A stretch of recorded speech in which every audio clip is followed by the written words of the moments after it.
Primeira coisa, fizeram um estrago desgraçado no país a partir dos anos 80 e 90.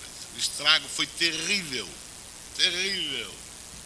Então nós não podemos, e nós não, aliás, todos que estão aqui divertiram para isso.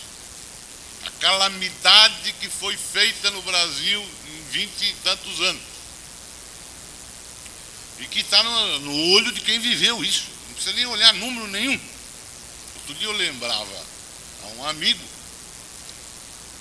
que eu estava no Rio de Janeiro em 1985, estava no governo ainda, e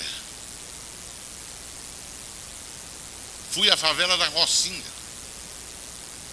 que tinha então 60 mil pessoas. Hoje tem 300 mil pessoas, no mínimo.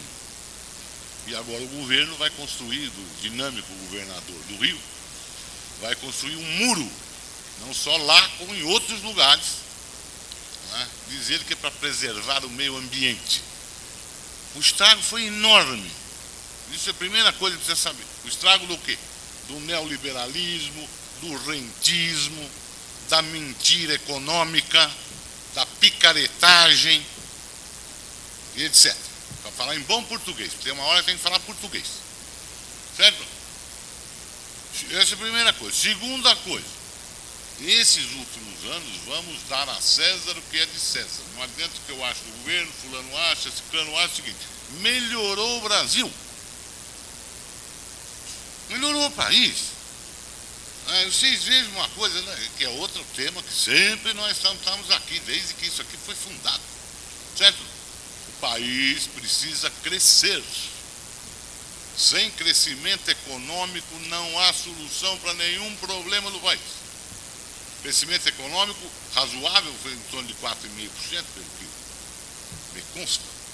Certo? Mas você vê a arejada que deu no país. 2004, 2005, 2006, 2007, 2008, até setembro. O país respirou, a cara das pessoas mudou. Quem viveu os anos do crescimento econômico rápido, 6,5%, 7% como eu, sabe o que isso significa. Mas mesmo 4,5% já deu uma... Segundo lugar, o governo fez coisas corretas.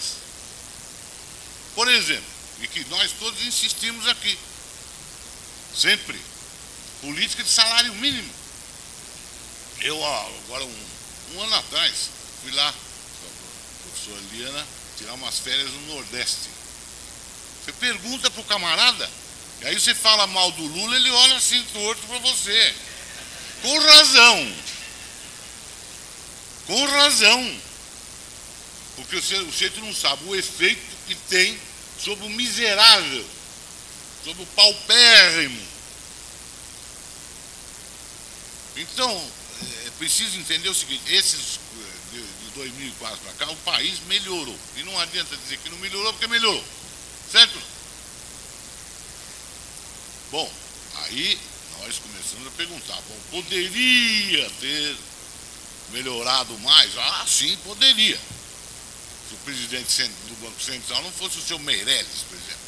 Poderia ter melhorado mais? Poderia ter melhorado. Se o Estado brasileiro não tivesse sido destruído pelo governo Collor e pelo governo Fernando Henrique Cardoso. E é um inferno você mover qualquer coisa dentro dessas estruturas. Foram esmigalhadas. Certo ou não? Poderia.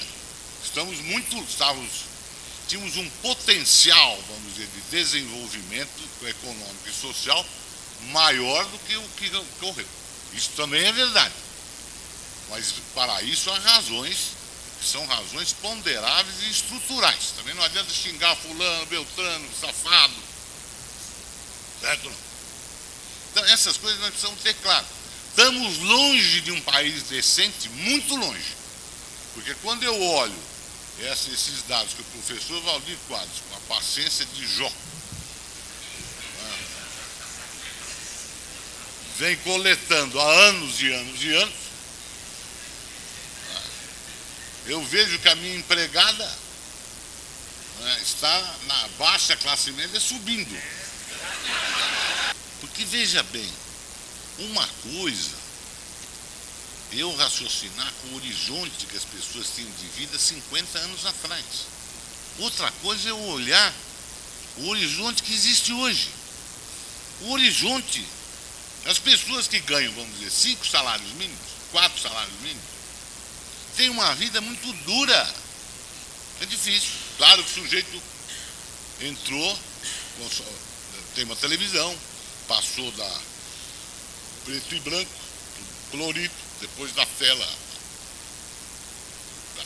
plana, aí tem um aparelho de som para tocar tonico e tinoco, seja lá o que for, certo? Tudo bem, mas a vida é apertada. Nós temos uma economia de baixos salários, de baixas remunerações. Nós estamos muito longe de termos um país que oferece ao seu povo um padrão de vida decente, uma vida mais ou menos tranquila, para não falar em coisas qualitativas. A primeira das quais é a educação.